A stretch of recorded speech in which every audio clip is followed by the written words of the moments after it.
At family company's Christmas party, my wife's sister got a BMW $65,000 car and a promotion.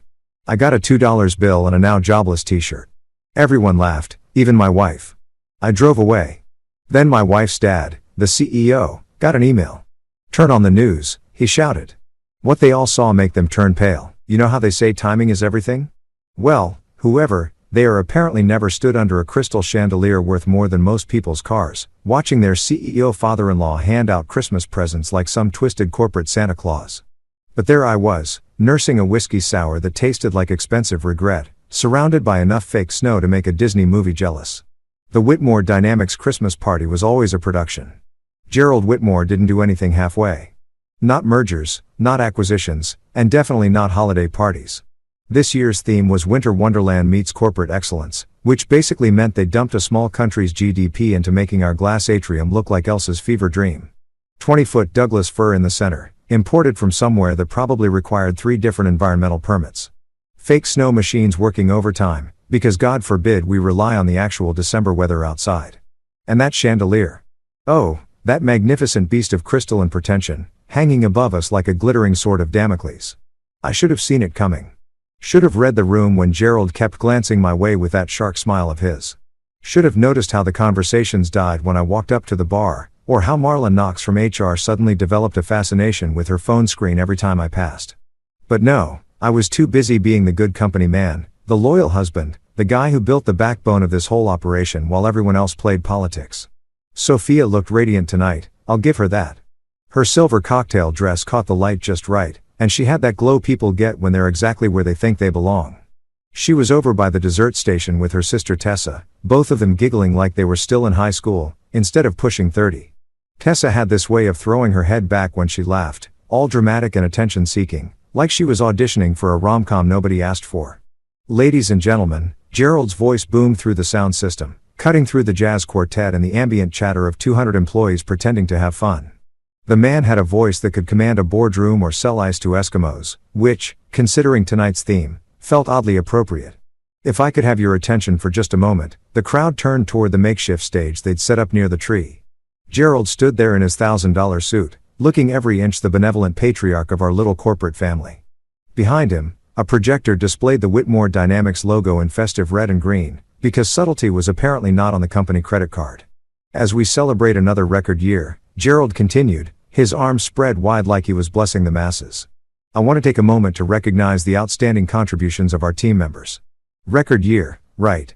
Record year built on the middleware I designed, the routing protocols I'd optimized, the compliance engines I'd coded while everyone else was busy networking and brown-nosing. But sure, Gerald, tell us all about this record year like it happened through executive vision alone. The DJ, some hipster kid with a man bun and an ironic mustache, killed the music on cue. The timing was so perfect it had to be rehearsed. Tessa practically bounced on her toes, clutching Sophia's arm like she was about to receive the Nobel Prize instead of whatever nepotistic nonsense was coming her way. Tessa Whitmore, Gerald announced, and the crowd erupted in polite applause, has shown exceptional leadership, creative vision, and dedication to the Whitmore family values. Family values. There's a phrase that could mean anything and nothing at the same time. In Gerald's vocabulary, it usually translated to born with the right last name and willing to smile for the cameras. The ribbon box appeared in Gerald's hands like a magic trick. Tessa squealed, actually squealed, like a teenager getting asked to prom and practically skipped to the stage. The crowd ate it up. Cameras flashed from every angle, because apparently this moment needed to be documented for posterity.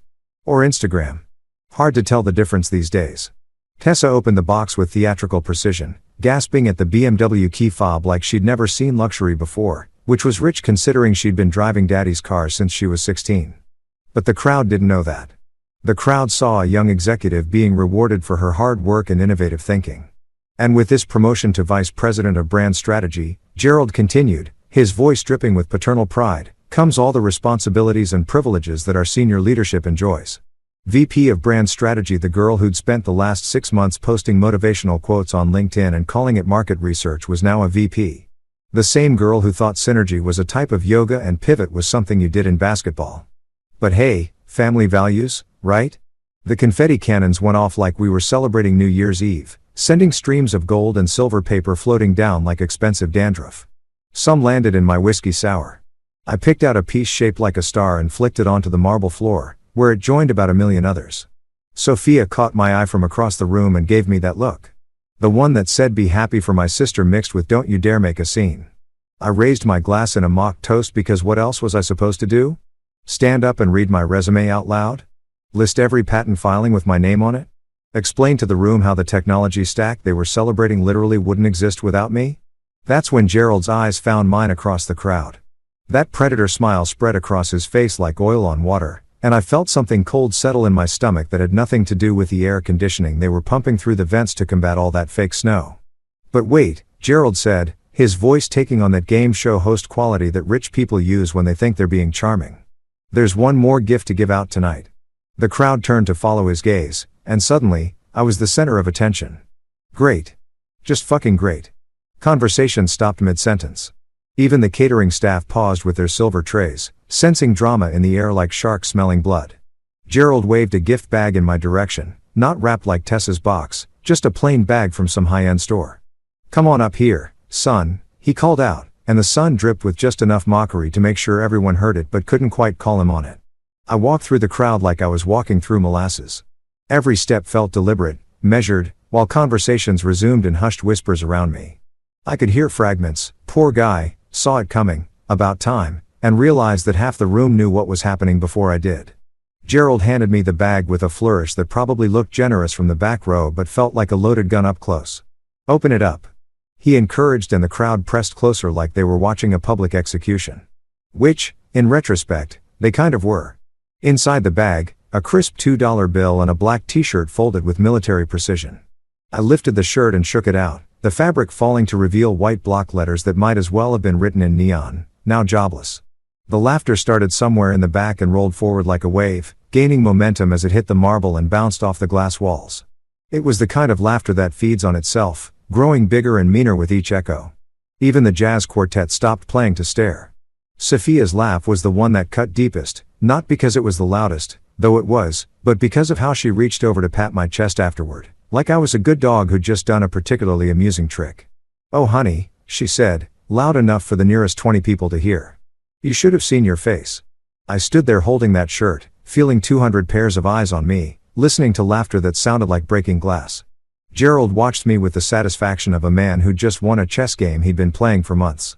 Tessa clutched her new car keys and giggled behind her hand, like we were at a comedy show instead of a professional gathering.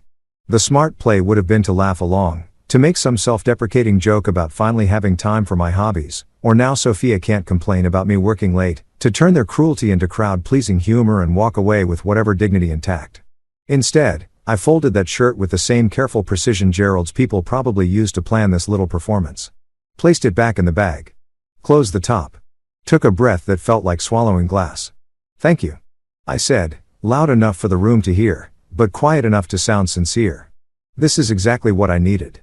The laughter faltered, confused by my tone. Gerald's smile flickered like a bad connection. Because thank you wasn't in their script, and sincerity wasn't supposed to be my weapon of choice. I walked toward the valet desk with measured steps. Past Gene Park, who mouthed sorry, with genuine regret in his eyes. Past CFO Owen Pike, who raised his champagne glass like he was toasting my funeral. Past Marla Knox, who suddenly developed an urgent need to check her clipboard. "Sir?" the valet kid asked. Probably 19 and working this gig for beer money. Looking nervous about getting caught in whatever corporate drama was unfolding behind us. "The gray sedan," I told him, handing over my ticket. "Take your time." No one followed me. Not even Sophia. She was too busy accepting congratulations for her sister's promotion and playing the part of the loyal corporate wife. The laughter had resumed behind me, already moving on to the next conversation, the next joke, the next moment of manufactured holiday cheer. But as I waited for my car, keys jingling in the valet kid, the next joke, the next moment of manufactured holiday cheer. But as I waited for my car, keys jingling in the valet kid's nervous hands, I couldn't stop smiling. Because they thought they'd won. They thought public humiliation was the end of the story. They had no idea it was just the beginning. The garage beneath Whitmore Dynamics felt like a concrete tomb, all echoing footsteps and fluorescent lights that buzzed with the intensity of angry wasps. The cold December air bit through my suit jacket as I walked toward my car. A 12-year-old Honda Civic that looked embarrassingly out of place next to the parade of German luxury sedans and electric penis extensions parked in the executive section. But that old gray sedan was mine, paid for with honest money, not daddy's trust fund or corporate kickbacks disguised as performance bonuses. The valet kid handed me the keys with the kind of careful politeness you use around someone who might be having a mental breakdown. "Have a good evening, sir," he said, like he was defusing a bomb instead of returning car keys to a guy who'd just been publicly humiliated by his boss/father-in-law. "Thanks, kid. You too." I tipped him $20, money I probably shouldn't have been throwing around, considering I was now officially unemployed, but he'd been the only person all evening who'd treated me like a human being instead of entertainment. The garage door opened with a mechanical groan that sounded like the building itself was relieved to see me go. I pulled out into the December night, watching the Whitmore Tower shrink in my rearview mirror until it was just another collection of office lights trying to make themselves important against the darkness. The party was still going on up there in their Crystal Palace. Probably would until 2 in the morning, because nothing says executive leadership like drinking on company time while your workforce goes home to their mortgages and student loans. My phone started buzzing before I hit the first traffic light. Text after text lighting up the dashboard like a Christmas tree made of corporate condolences and drunk executive emojis. Owen Pike sent a martini glass and a laughing crying face. Marla Knox went with the classic thinking of you followed by a prayer hands emoji because apparently losing your job was now something that required divine intervention. Even some of the junior engineers were chiming in with various versions of dude. That was brutal and sorry man. I hit the silence button and watched them all disappear. Fuck their sympathy. Fuck their after the fact courage. Where were these people when Gerald was setting up his little comedy show? Where were they when I was getting thrown under the bus in front of 200 witnesses? Probably thinking about their own job security and wondering if they'd be next on the chopping block. The roads were slick with that kind of winter moisture that makes everything look like a black mirror. I took the long way home, or what used to be home before I started sleeping in motels and planning for exactly this moment. The route took me past the Millfield River, where the city lights reflected on the dark water like a broken necklace some rich woman had thrown away in a fit of rage. Seemed appropriate, considering how my own life had just shattered into expensive, glittering pieces. I thought about every late night I'd spend in that office building, every weekend I'd sacrificed to Gerald's urgent deadlines that somehow always coincided with his golf tournaments or family vacations. 7 years of building their digital infrastructure from the ground up, 7 years of making Gerald look like a visionary leader when really he was just a trust fund baby with good hair and a talent for taking credit. The middleware layer that handled all their client communications?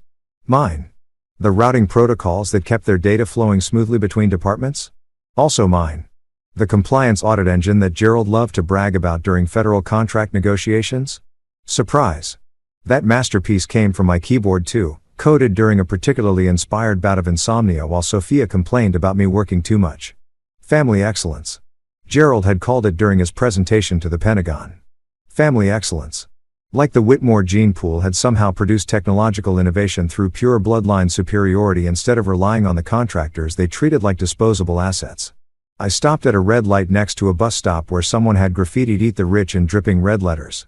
Subtle, but I appreciated the sentiment, especially considering I'd just been fed to said rich people like chum to sharks. The light turned green and I accelerated past a homeless guy with a cardboard sign that read "Anything helps." I made a mental note to circle back, after tonight. We might have more in common than I cared to admit. That's when I started laughing.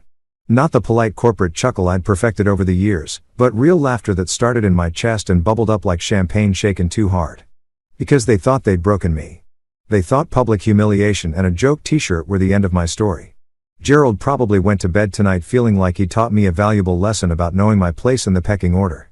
The thing about being underestimated is that it gives you room to maneuver. While Gerald was busy playing daddy's CEO and Sophia was shopping for designer handbags, I'd been building something they didn't even know existed. Something clean, something legal, something that would make tonight's party trick look like amateur hour. My phone buzzed again, not a text this time, but a call from Miguel Alvarez. Miguel, my old college roommate who'd gone on to become CTO at Arc Vantage Labs, one of Whitmore's biggest competitors. Miguel, who'd been quietly recruiting me for months with the kind of offers that would make a grown man weep. Miguel, who'd sent me a very specific text message 2 days ago. Weather looks clear. Weather looks clear. Our old code from freshman year computer science. Back when we thought we were so clever with our secret phrases and elaborate pranks. It meant all the signatures were in place, all the legal documents filed, all the chess pieces positioned for checkmate. It meant the plan we'd been cooking up for the better part of a year was finally ready to execute. I let it ring. Not because I didn't want to talk to Miguel. Hell, Talking to someone who actually respected my work sounded like heaven right about now, but because this moment deserved to be savored. This drive through the city that had watched me build something beautiful and then handed me a pink slip wrapped in tissue paper and malicious glee.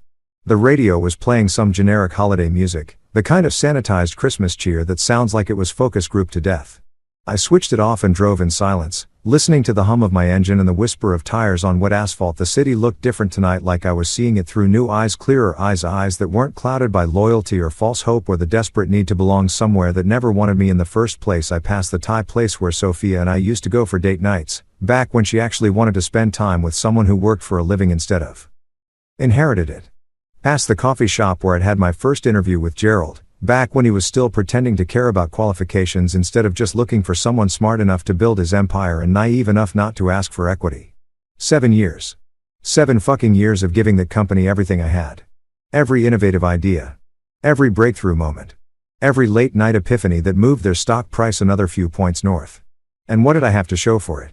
A salary that was good but not great, a wife who laughed when her father humiliated me, and a t-shirt that summed up their opinion of my contributions in 2 simple words. But here's what they didn't know. I've been filing patent applications under my own name for the last 18 months. Perfectly legal, perfectly documented, all the I's dotted and T's crossed by the best IP lawyer Gerald's money could buy. Ironically, the same firm that handled Whitmore's legal work, though they kept different clients in separate silos for exactly this reason. They didn't know about North Star Relay, my little LLC that rented space in a brick building across town and had been quietly licensing technology back to Whitmore under terms that looked generous until you read the fine print. They didn't know about the kill switches I'd built into every critical system, the backdoors that looked like standard administrative access but were actually my insurance policy against exactly this kind of corporate backstabbing. Most importantly, they didn't know that the federal logistics contract Gerald loved to wave around like a trophy, the one that was supposed to cement Whitmore's position as a major government vendor, was entirely dependent on my compliance audit engine.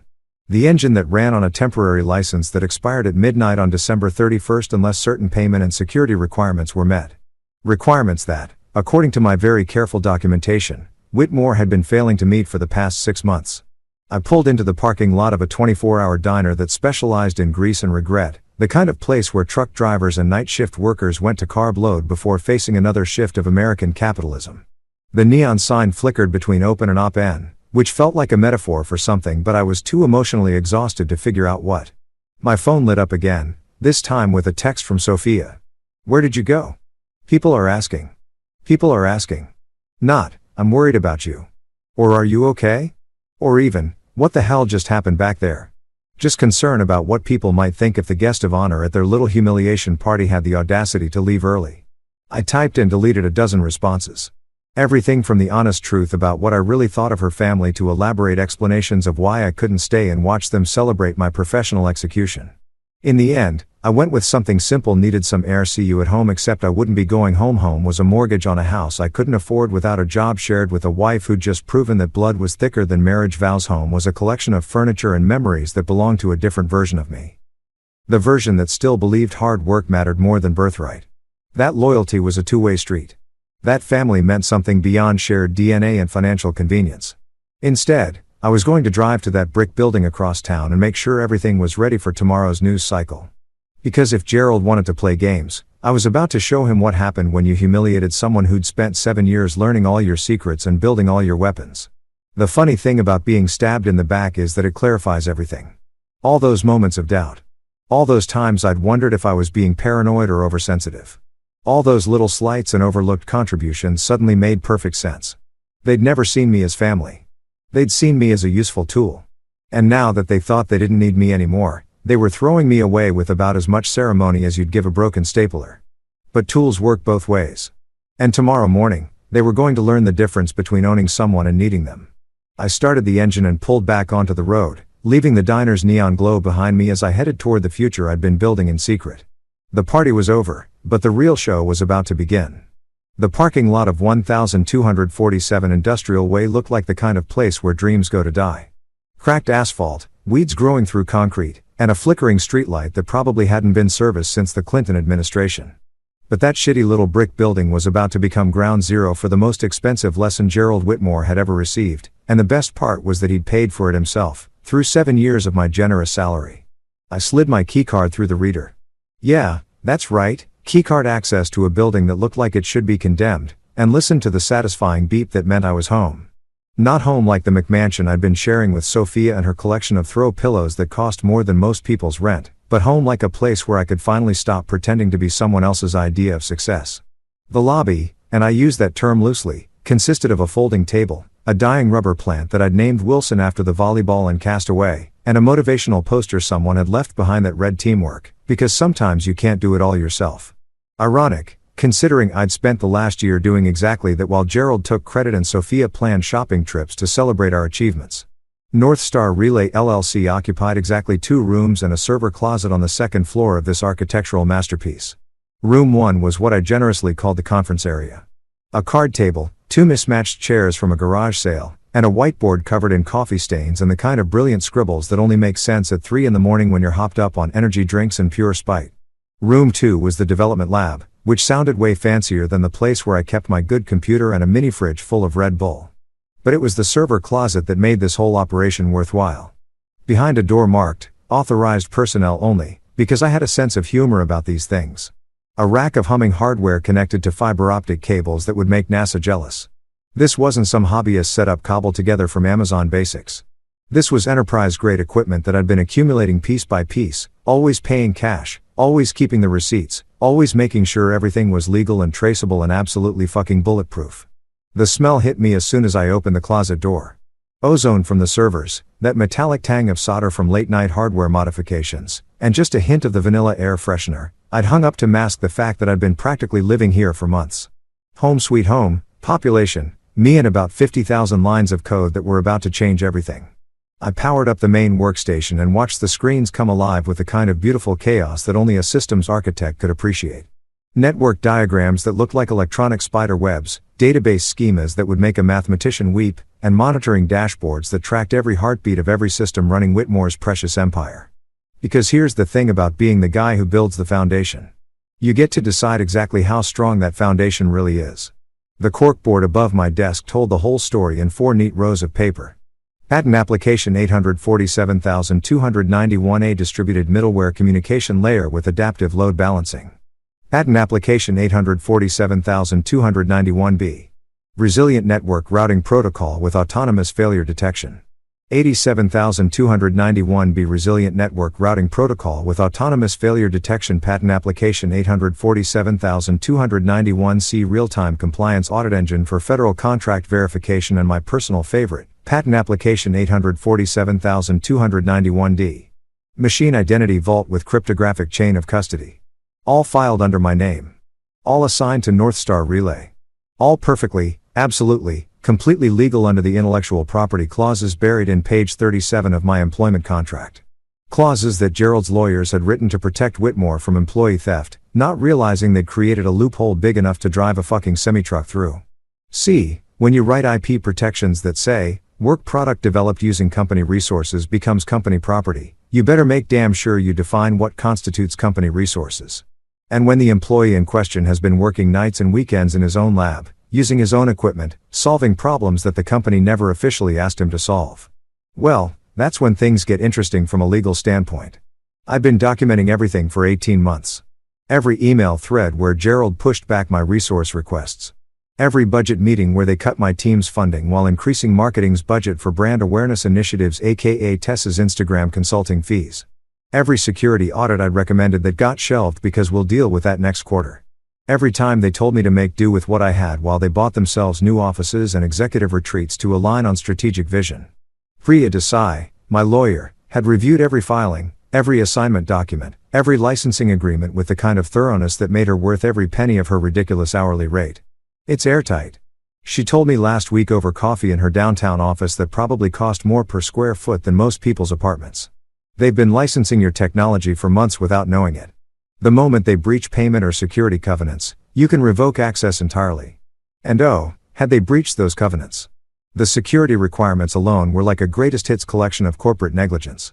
Unpatched systems, default passwords on critical infrastructure, administrative accounts shared via sticky notes, and my personal favorite, Owen Pike using password 123 for his CFO credentials because apparently cybersecurity was too complicated for someone making high 6 figures. I logged into the escrow agent's dashboard and confirmed what Miguel had been hinting at in his cryptic texts. ArcVantage's payment had cleared that afternoon. Not just cleared, but cleared big. 7 figures big. The kind of money that would let me tell Gerald Whitmore exactly where he could shove his now jobless t-shirt while wearing a smile that could power a small city. The license flip-over timers were already set. Midnight tonight, Whitmore's access to my core systems would expire unless they met specific payment and security requirements that I'd been documenting their failure to meet for months. At 12:01 a.m., those same licenses would automatically transfer to ArcVantage under our exclusive partnership agreement. An agreement that Gerald would probably find out about when his morning coffee was interrupted by some very unhappy phone calls from very important government officials. I pulled up the draft email I'd been perfecting for the better part of 6 months. Every word chosen for maximum legal impact and minimum emotional satisfaction. Because this wasn't about revenge, this was about business. The subject line was beautifully bland. Notice of license termination due to covenant breach. The body read like something generated by the world's most polite sociopath. Dear Whitmore Dynamics Leadership Team, per Section 9.2 of License Agreement WDL 2024-047 executed between North Star Relay LLC and Whitmore Dynamics Incorporated, this notice serves to inform you that the temporary grace period for compliance violations will end at 01 Eastern Standard Time on December 23, 2024. As documented in our previous communications dated October 15, November 3, and December 1, the following covenant breaches remain unresolved. Failure to implement required security protocols, Section 4.2. A. Non-payment of quarterly licensing fees, Section 6.1. B. Unauthorized modification of core systems, Section 8.3. C. Failure to maintain required audit trails, Section 9.1. D. Effective 0/01/12/23/2024, access to all North Star Relay intellectual property will be revoked, including but not limited to the distributed middleware communication layer, resilient routing protocol, compliance audit engine, and machine identity vault. Not limited to the distributed middleware communication layer, resilient routing protocol, compliance audit engine, and machine identity vault. This action is taken in accordance with the terms agreed upon by both parties and is non-negotiable. Regards, North Star Relay LLC. Beautiful, wasn't it? Cold as a morgue and twice as final. No emotion, no personal attacks, no mention of t-shirts or public humiliation or the fact that Gerald's family values were worth about as much as a Confederate dollar in a modern economy. Just pure, devastating business communication that would hit their legal department like a freight train carrying legal dynamite. The best part, the absolute chef's kiss of this whole operation, was that Gerald had been bragging about that federal logistics contract for months. The one that was supposed to prove Whitmore could handle government-level security and compliance requirements. The one that required real-time audit trails and cryptographic verification of every transaction. The one that was built entirely on my compliance audit engine and would fail spectacularly the moment that engine went dark. I opened a new tab and checked the news feeds, making sure Harper Quinn had everything she needed for her morning bombshell. Harper, the investigative business reporter who'd been sniffing around Owen Pike's creative expense reports like a bloodhound with a journalism degree. Harper, who was about to receive a very interesting collection of documents that would make her Christmas morning feel like, well, Christmas morning. Travel receipts that didn't match any legitimate business meetings. Contractor payments to shell companies that existed only on paper. Email chains where Owen pressured suppliers into marketing rebates that looked suspiciously like kickbacks when you added up the numbers. And my personal favorite, a paper trail showing how Owen had been billing his daughter's private school tuition as executive education expenses. The SEC was going to have a field day. Martha Stewart went to prison for less. I leaned back in my chair and looked around at this little kingdom I'd built in secret. Coffee-stained whiteboards covered with architectural diagrams that would revolutionize enterprise communication. Hardware that hummed with the kind of quiet confidence that came from being built right the first time. Patent filings that would make other companies pay me royalties for the next 20 years. Tomorrow morning, Gerald would wake up to a world where his golden boy son-in-law had disappeared and taken his entire technical infrastructure with him. Tomorrow morning, Sophia would realize that her husband wasn't just some grateful employee who should be happy to work for family. He was the guy who'd been keeping the lights on while her relatives played dress-up as business leaders. Tomorrow morning, they'd learn what happened when you treated talent like it was disposable and then threw it away in front of 200 witnesses. I closed the email draft and saved it to send at exactly midnight. Not because I needed the dramatic timing. This wasn't a movie, after all. But because contracts were contracts, and I'd honored every clause right up until the moment they decided to turn my termination into dinner theater. The rubber plant in the corner seemed to approve, or maybe that was just the way the server lights reflected off its leaves. Either way, Wilson had been a better colleague than most of the people I'd left behind at that party. I grabbed my coat and headed for the door, taking one last look at the operation that was about to become the most expensive practical joke in corporate history. Tomorrow, I'd be back to start building something new. Something that belonged to me. Something that nobody could take away with a gift bag and a smirk. But tonight? Tonight, I had a few more hours to be officially employed by Whitmore Dynamics, and I planned to make the most of them. My phone lit up like a slot machine hitting jackpot, except instead of coins, I was getting a cascade of digital desperation from the Whitmore family dynasty. Sophia's name flashed across the screen first, probably calling to explain why she'd laughed along with Daddy's little comedy routine, or maybe to ask if I was being dramatic by leaving early. Like watching your husband get publicly humiliated was just another Tuesday night and I was the one overreacting. I let it ring. Then ring again. Then a third time because apparently my wife had never heard of taking a hint. The voicemail notification popped up and I could already imagine her tone. That particular blend of condescension and fake concern she perfected during our marriage, the voice she used when she wanted to sound supportive while actually telling me I was wrong about everything. Then Gerald's name appeared, because of course it did. The man who'd just handed me a t-shirt proclaiming my unemployment in front of his entire company was now calling like we were old buddies who needed to clear the air. I watched his call go to voicemail too, then immediately light up again, because Gerald Whitmore was not the kind of man who accepted being ignored by people he considered beneath him. The third caller was Tessa, and that's when I knew they were starting to panic. Princess Tessa, fresh VP of Brand Strategy, knew they were starting to panic. Princess Tessa, fresh VP of Brand Strategy, who probably thought her new title gave her some kind of diplomatic immunity in family disputes. Her text appeared before I could decide whether to answer. It was a joke. Lighten up face blowing a kiss. A joke. Right. Because nothing says comedy gold like publicly firing someone at a Christmas party while their wife laughs and their coworkers applaud.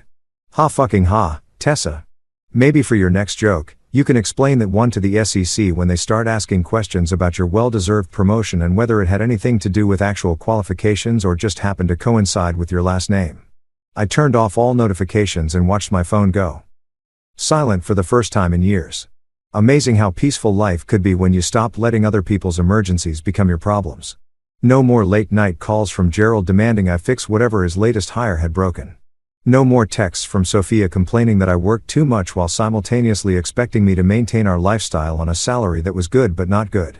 Instead I dialed Priya Desai. Because when you're about to detonate someone's entire business model, you want the kind of lawyer who charges $400 an hour and earns every penny of it. Priya was the type of woman who wore power suits like armor and could dissect a contract like a forensic pathologist examining a murder victim. She was also the only person in my life who'd told me the truth about what Gerald was really planning.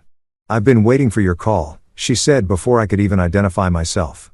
Her voice had that crisp efficiency that came from billing in 6-minute increments and never wasting a second of anyone's time, especially her own. I assumed tonight went exactly as we predicted. T-shirt and everything. I confirmed, settling back into my car seat and watching the brick building that housed my real future. Gerald's got a real flair for the dramatic. Should have gone into theater instead of inheriting a tech company. Perfect. The afternoon wire from Arc Vantage cleared escrow at 3:47 p.m. 7 figures, as promised. The second license agreement, exclusive global rights to your patent portfolio, goes live at midnight when Whitmore's access expires. I could hear papers rustling in the background, the sound of someone who had her shit together while everyone else was stumbling around in the dark. Miguel Alvarez called my office an hour ago to confirm final details. He sounds very pleased with the arrangement. Miguel, my old college buddy who'd gone on to bigger and better things while I was busy being Gerald's favorite technical whipping boy. Miguel, who'd been quietly recruiting me for months while I was still trying to make things work with Whitmore. Miguel, who'd looked at my patent portfolio like a kid in a candy store and immediately started talking about partnership agreements and revenue sharing and all the things that happen when companies actually value innovation instead of just exploiting it. "There's something else," Priya continued, and I could hear the satisfaction in her voice. "Harper Quinn called this afternoon. She's running the Pike story tomorrow morning. Early edition, front page of the business section. She wanted me to thank you for the documentation package." Harper Quinn, the investigative reporter who'd been circling Owen Pike like a shark that had smelled blood in the water but couldn't quite locate the source. The woman who'd built her career exposing corporate corruption and had been looking for a way into Whitmore's books for the better part of a year. The journalist who was about to receive enough evidence to keep her busy until Easter. How bad is it? I asked, though I already knew the answer. I'd been collecting Owen's dirty laundry for months. Every questionable expense report, every suspicious vendor payment, every creative interpretation of business necessity that would make an accountant break out in hives. Bad enough to trigger an SEC inquiry, probably within the week. The shell company payments alone are worth their own investigation. Add in the vendor kickbacks and the personal expenses he's been writing off as business costs. Priya paused for dramatic effect, because even lawyers appreciated good timing. Let's just say Owen's going to need a very good criminal defense attorney, and soon. I thought about Owen at the party tonight, raising his champagne glass in my direction like he was toasting my downfall. Pompous bastard probably went home feeling like he'd participated in some kind of corporate team building exercise, bonding with the boss by laughing at the hired help. Tomorrow he'd wake up to federal investigators asking very pointed questions about his travel expenses and vendor relationships. There's one more thing, I said, watching a security guard make his rounds through the parking lot, flashlight beam cutting through the darkness like he was searching for problems that weren't there. Ray Holt warned me months ago that something was coming. Said to watch my back. Ray Holt, Whitmore's head of security, was old school law enforcement who'd retired from the FBI to babysit corporate executives and their various legal liabilities. He'd seen enough white-collar crime to recognize the warning signs, and apparently he'd been seeing plenty of warning signs around the Whitmore family tree. Ray didn't say much. 20 years of federal service had taught him the value of keeping his mouth shut, but when he did speak, smart people listened. Watch your back, he told me 3 months ago, cornering me by the coffee machine during one of my rare visits to the actual office. Things are moving upstairs. Not good things. He'd walked away before I could ask for details, but the message was clear, whatever Gerald was planning, it wasn't going to end well for me. Funny how being right doesn't make you feel better when you're the target. Ray's a smart man, Priya said, her voice carrying the kind of respect that came from dealing with too many cases where someone should have listened to the warning signs. He probably saw the writing on the wall before Gerald even started planning his little Christmas surprise. Speaking of which, you might want to prepare for some interesting phone calls over the next few days. From who? Everyone. The board will want to know how their star technology just walked out the door. Investors will want explanations for why their federal contracts are suddenly at risk. Gerald will want to negotiate, probably with threats first, then money, then more threats.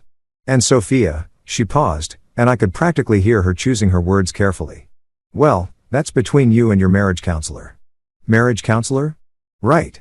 Because the problem with my marriage was communication issues, not the fact that my wife had just publicly chosen her family's money over basic human decency. But that was a problem for future me to solve, along with finding a new place to live and figuring out what the hell I was going to do with my life now that I'd burned down my old one. The important thing, Priya continued, is that you don't engage with any of them directly. All communication goes through me from here on out. Gerald's going to try every trick in the book, guilt, anger, intimidation, bribery, and you need to let me handle it. You've got the high ground now, but only if you don't do anything stupid. Stupid like answering Sophia's calls to hear her explain why watching her husband get destroyed was somehow funny. Stupid like listening to Gerald's threats about lawsuits and non-compete clauses that had more holes than Swiss cheese. Stupid like feeling guilty for protecting work that was legally mine while they'd been planning to screw me over for months. Don't worry. I told her, watching another security guard complete his circuit and disappear into the shadows between buildings. I'm done being stupid. That ended about 4 hours ago when they handed me that t-shirt. Good. Get some sleep. Tomorrow's going to be very interesting. I hung up and sat in the silence of my car, engine cooling with little ticking sounds that reminded me of a countdown timer. Somewhere across town, Gerald was probably sleeping the sleep of someone who thought he'd won. Sophia was probably removing her makeup and wondering why her husband was being such a drama queen about a harmless family joke. Tessa was probably posting Instagram stories about her amazing promotion and her amazing new car and her amazing life that was built on someone else's work. And Owen Pike was definitely sleeping like a man who had no idea that tomorrow morning would bring very uncomfortable questions from very serious people with federal badges. My phone buzzed one more time. A text from an unknown number that just said security chief says hello. Good luck tomorrow.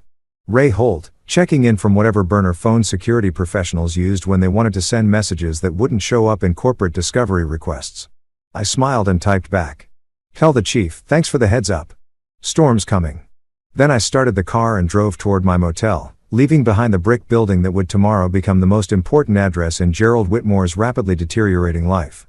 The radio played soft rock classics, The kind of music that made everything feel like a movie montage, and for the first time in years, I felt like the hero instead of the comic relief. Tomorrow, they'd learn what happened when you confused kindness with weakness, when you mistook loyalty for stupidity, when you thought someone's value was determined by their willingness to accept abuse. Tomorrow, the weather was going to be very fucking clear indeed. 11:59 p.m. I sat in my car outside the brick building, engine off, watching the dashboard clock tick toward the moment when Gerald Whitmore's world would officially start falling apart. Funny how the most important moments in life happen when nobody's watching. No cameras, no confetti cannons, no audience of drunk executives applauding your destruction. Just me, a countdown timer, and enough digital dynamite to level a corporate empire. My phone buzzed with a secure message from Miguel, standing by. "You sure about this?" Was I sure? Hell yes, I was sure. I'd been sure since the moment Gerald handed me that gift bag with a smirk that said I was nothing more than entertainment for his family's amusement. I'd been sure since Sophia patted my chest like I was a good dog who'd just performed a trick. I'd been sure since 200 people laughed while I folded that t-shirt and walked away in silence. Green light. I typed back. The clock hit midnight. On my laptop screen, the escrow agent's dashboard refreshed automatically. License status. Transferred. The ARC Vantage flags flipped from yellow to green like Christmas lights coming online. Every patent, every piece of code, every digital asset that had been powering Whitmore's record year now belonged to their biggest competitor. I clicked send on the termination email. Somewhere across the city, Gerald's phone was lighting up with automated alerts from systems he probably didn't even know existed. Security protocols failing. Database connections timing out. The compliance audit engine, the one that kept his precious federal contract valid, going dark like someone had pulled the plug on his life support. My phone pinged with another secure message. We're live. Press release cues at 6 a.m. Welcome to ARC Vantage. The press release. God, I'd help Miguel craft that beautiful piece of corporate theater. ARC Vantage Labs announces exclusive partnership with North Star Relay, expanding federal compliance capabilities. Professional, boring, and absolutely devastating once people connected the dots between my patent portfolio and Whitmore's sudden technical difficulties. I walked into the building one last time, taking the stairs to my little kingdom of servers and stolen time. The closet hummed with quiet satisfaction, all those machines processing the transition like they'd been waiting for this moment as long as I had. On the main console, a tiny blue light that had been blinking yellow for months finally settled into steady blue. The hardware key had accepted its new master. It was done. In 12 hours, when Gerald dragged himself out of bed expecting another day of playing CEO with someone else's technology, he'd discover that his entire infrastructure had vanished overnight. Not stolen, transferred. Not hacked, legally revoked. Not sabotaged, just business. I grabbed the framed $2 bill from my desk, Gerald's little joke gift that was about to become my favorite decoration, and headed for the door. Tomorrow I'd be back to start the real work, building something new with Miguel and a team that actually understood the difference between innovation and inheritance. But tonight, I had one more stop to make. The Days Inn on Route 9 wasn't exactly the Four Seasons, but it had two things I needed, cable TV and a deadbolt that actually worked. I'd been calling it home for the past 3 weeks, ever since I realized that sharing a bed with someone who'd rather laugh at your humiliation than defend your dignity wasn't really what marriage was supposed to be about. The room smelled like industrial carpet cleaner and broken dreams, but at least it was honest about what it was. My phone buzzed at 5:47 a.m. with a text from Harper Quinn. We're running a package at 6:05 a.m. Hope you're ready. Ready? Lady, I've been ready since Gerald first started treating me like his personal tech support instead of the architect who'd built his entire digital empire. I've been ready since the first board meeting where he took credit for my innovations while I sat in the back like hired help. I've been ready since Sophia started introducing me as my husband who works for Daddy instead of the guy who actually made Daddy's company functional. But yeah, Harper, I was ready.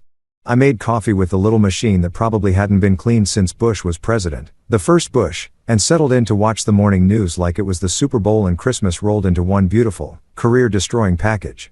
The local station was running their usual mix of weather updates, traffic reports, and human interest stories about rescued puppies, but I knew that was about to change in about 10 minutes. 6 o'clock came and went with nothing. Then 6.02.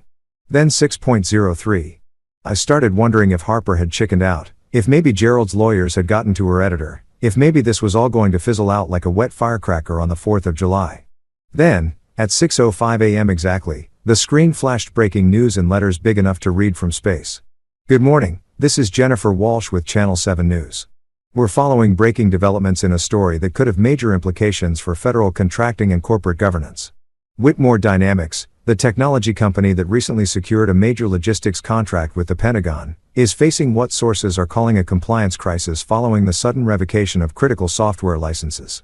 They put Whitmore's logo on screen, that pretentious mountain peak design that was supposed to represent reaching new heights, but looked more like a pyramid scheme's fever dream. The same logo that had been plastered all over the Christmas party while they handed out BMWs to unqualified family members and unemployment to the guy who built their technical foundation. The company's stock has been halted pending investigation into what federal officials are describing as potential non-compliance with security protocols required for government contracts. The license revocation affects multiple core systems, including what sources describe as the backbone of Whitmore's audit and compliance infrastructure. Beautiful. Just fucking beautiful. I could picture Gerald right now, probably still in his silk pajamas, watching his company's stock price disappear while he tried to figure out how his disposable son-in-law had just nuked his entire operation from orbit. But wait, it got better. The screen cut to footage of Gerald arriving at Whitmore headquarters, and holy shit, the man looked like he'd aged about 10 years overnight. His usually perfect hair was disheveled, his tie was crooked, and he had that deer in headlights expression that rich people get when reality finally catches up with their bullshit. Reporters were shouting questions at him like he was walking a perp walk instead of just going to work.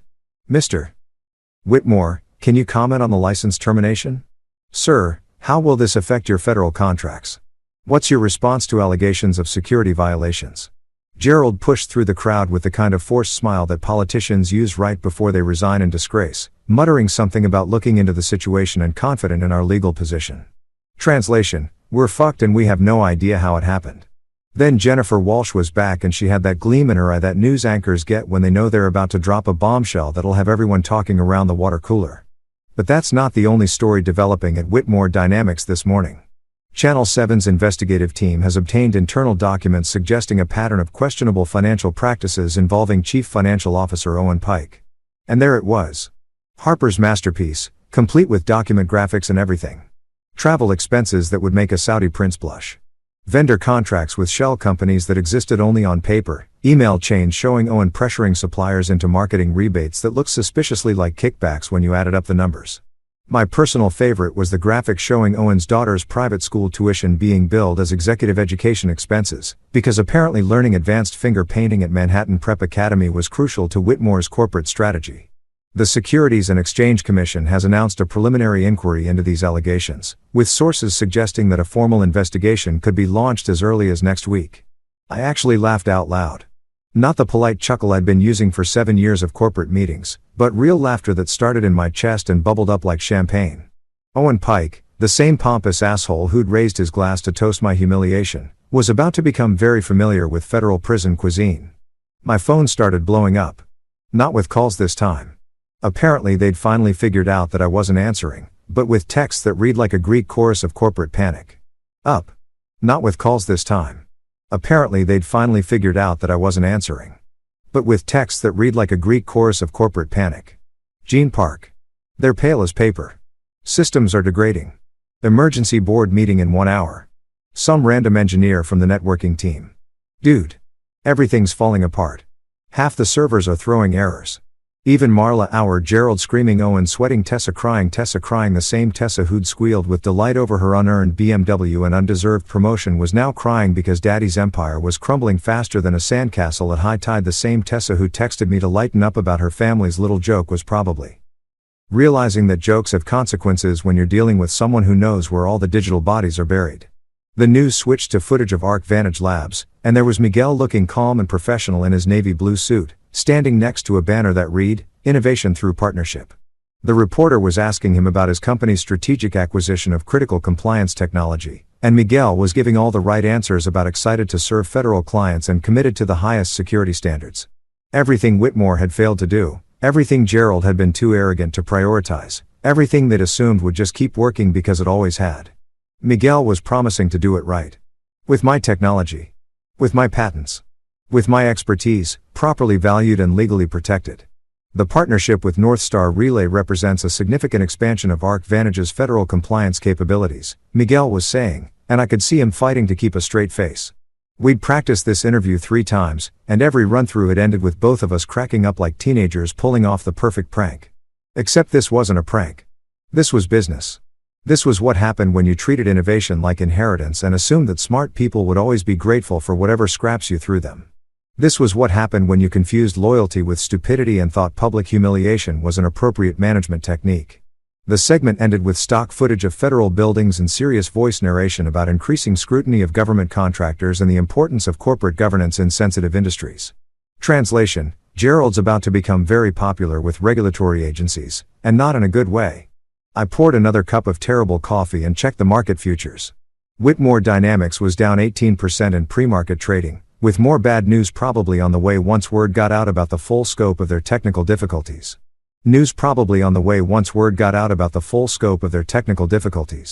ARK Vantage, meanwhile, was up 6% on news of their federal contract expansion.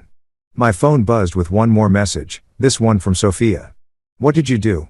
What did I do? Oh, honey, that was the wrong question.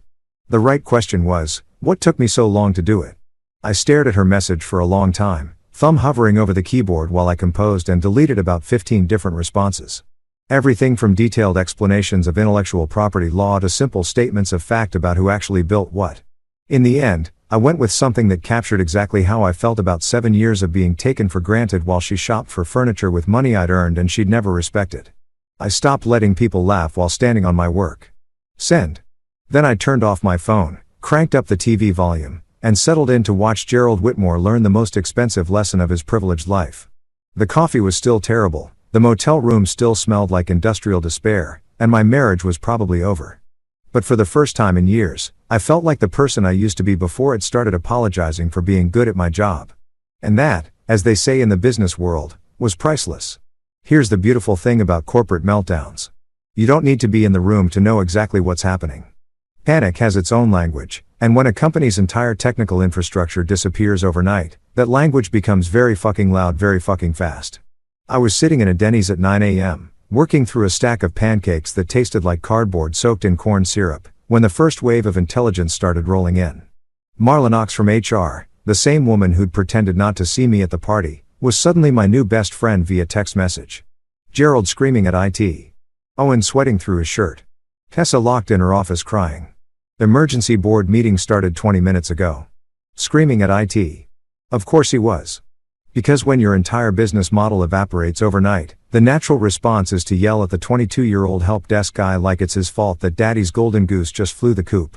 I could picture Gerald red-faced and spittle flying, demanding to know why our systems weren't working, completely oblivious to the fact that they'd never actually been his systems in the first place. My phone buzzed again, this time from Gene Park, the floor manager who'd actually understood what I did for a living instead of just nodding politely during technical presentations. Boss man, they're dead in the water. Federal audit portal won't even load. Compliance dashboard showing nothing but error messages. Gerald just asked IT if they tried turning it off and on again. Turning it off and on again. Jesus Christ. 7 years of building enterprise-grade infrastructure, and Gerald thought the solution was the same tech support advice your grandmother gets when her email stops working. The man who'd been bragging about family excellence and innovative leadership was now troubleshooting like a suburban dad trying to fix his Wi-Fi. But wait, it got better. The federal contract. The one Gerald loved to mention in every investor call. The one that was supposed to prove Whitmore could handle government-level security requirements was now at risk because they couldn't self-certify their compliance systems. Because those systems were mine. Because those systems were now licensed exclusively to ARK Vantage. Because Gerald had been so busy planning his Christmas party humiliation theater that he'd forgotten to read the fine print on who actually owned what. Bloomberg was running a breaking news ticker at the bottom of the diner's TV. Whitmore Dynamics trading halted pending SEC review of financial irregularities. The SEC. Harper Quinn had really delivered on her promise to make Owen's life interesting. I watched the business anchor explain how federal investigators were examining a pattern of questionable expense reports and vendor relationships while showing file footage of Owen at some industry conference, looking smug in his $1,000 suit. That same suit was probably soaked with flop sweat right about now. My phone rang, Gerald's number flashing on the screen like a distress signal from a sinking ship. I let it go to voicemail, then listened to him try to sound calm and reasonable while his world burned down around him. Look, son, I think we may have had some miscommunication last night. Why don't you come in so we can sort this out like family? Family. The magic word that was supposed to make me forget about public humiliation and focus on being grateful for the privilege of working for people who thought my value could be summed up on a novelty t-shirt. Arc Vantage went live on Bloomberg 20 minutes later. Miguel looked calm and professional as he explained their exciting new partnership with innovative technology firm North Star Relay. The anchor kept saying my name, my actual name, not Gerald's son-in-law or the guy from IT, and treating me like someone whose opinion mattered. Which was a refreshing change of pace. The best part was watching Gerald's empire crumble in real time. No dramatic explosions, no movie-style confrontations. Just quiet system failures and regulatory inquiries, and the steady drip of consequences finally catching up with people who'd thought they were untouchable. Sophia finally texted around noon. "What did you do?" "What did I do?" "Oh, sweetie, that was adorable." Like I was some kind of criminal mastermind instead of just a guy who'd finally stopped letting people steal his work while laughing about it. Like protecting intellectual property that was legally mine was somehow a betrayal instead of basic self-respect. I stared at her message for about 10 minutes, typing and deleting responses while my pancakes got cold. Everything from detailed explanations of patent law to simple statements about what happens when you treat talent like it's disposable. In the end, I went with the truth, because sometimes the truth is the sharpest weapon you can use. I stopped letting people laugh while standing on my work. Send. Gerald's call came at exactly noon, because apparently even in the middle of a corporate meltdown, the man still believed in power lunch timing. His voice had that dangerous quiet quality that rich people use when they're trying not to scream at the help in public, controlled, measured, and absolutely seething underneath.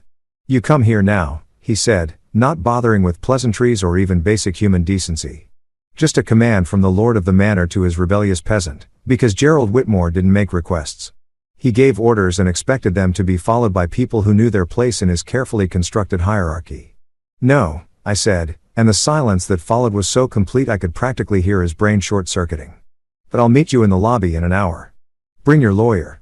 I hung up before he could respond, because sometimes the most powerful thing you can do is refuse to play by someone else's rules. Gerald was used to people jumping when he called, scrambling to fix his problems while he took credit for their solutions. Well, surprise, Gerald, your favorite fixer just became your biggest problem. The lobby of Whitmore Dynamics was all marble and glass and aggressive corporate masculinity, designed to intimidate visitors and remind employees exactly who signed their paychecks. Under normal circumstances, I would have felt small walking into that temple of inherited wealth and purchased power.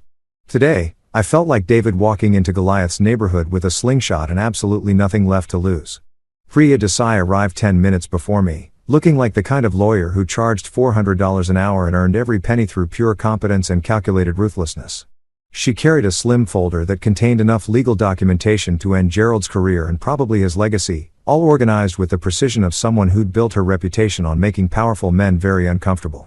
Gerald showed up with his own legal team, 3 guys in identical suits who looked like they'd been cloned in some corporate law laboratory.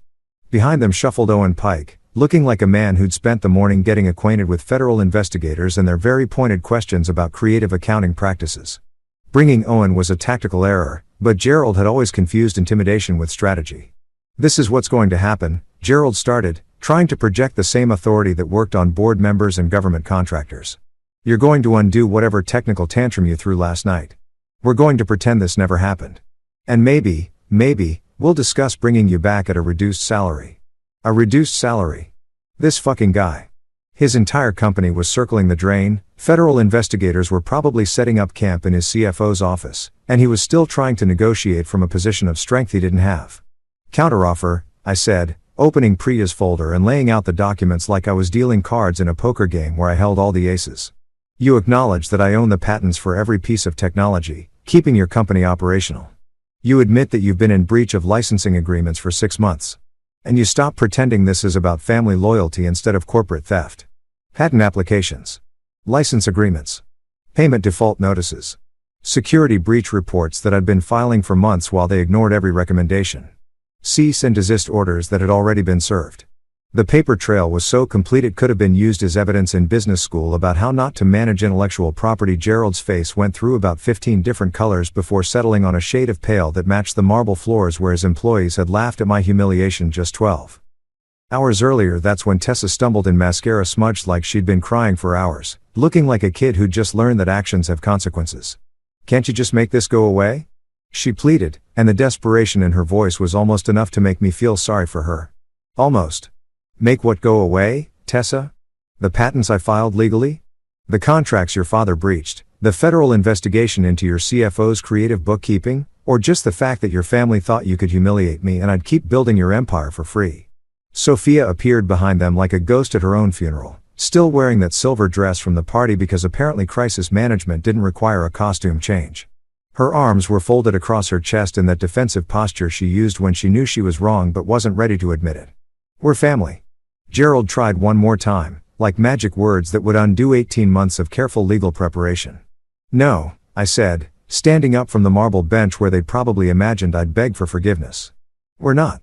Family doesn't hand out unemployment notices as party favors.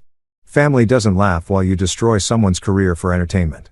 In the glass reflection of the lobby windows, I could see myself. Tired, yes, but finally standing straight instead of hunched over an apology for existing. Finally looking like someone who knew his own worth instead of accepting whatever value other people assigned to him. You don't get to hold the ladder and mock the person on it. I told them, gathering Priya's documents while Gerald's lawyers whispered frantically in his ear about liability and damages and all the expensive consequences of treating employees like disposable assets. Not anymore. I walked toward the exit while they stood there in their expensive clothes and inherited power, finally understanding that some bridges can't be rebuilt after you've burned them yourself. Arc Vantage Labs turned out to be everything Whitmore Dynamics pretended to be. Actual innovation instead of inherited mediocrity, real teamwork instead of nepotistic circle jerks, and leadership that understood the difference between taking credit and earning it. Miguel gave me a corner office with windows that actually opened, a development team that didn't need their hands held every 5 minutes, and the kind of budget that made Whitmore's penny pinching look like exactly what it was.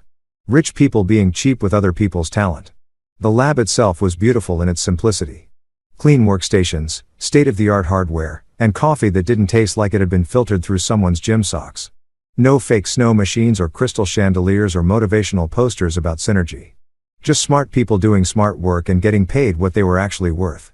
My first hire was Gene Park because loyalty deserves to be rewarded when it goes both directions. I offered him a signing bonus that was more than Whitmore had given him in annual raises over 3 years, plus equity in the projects he'd actually be building instead of just maintaining. Gene took one look at the offer sheet and started laughing. The good kind of laughter, not the cruel kind I'd been subjected to at Gerald's party. You know they're calling you Lucifer over there?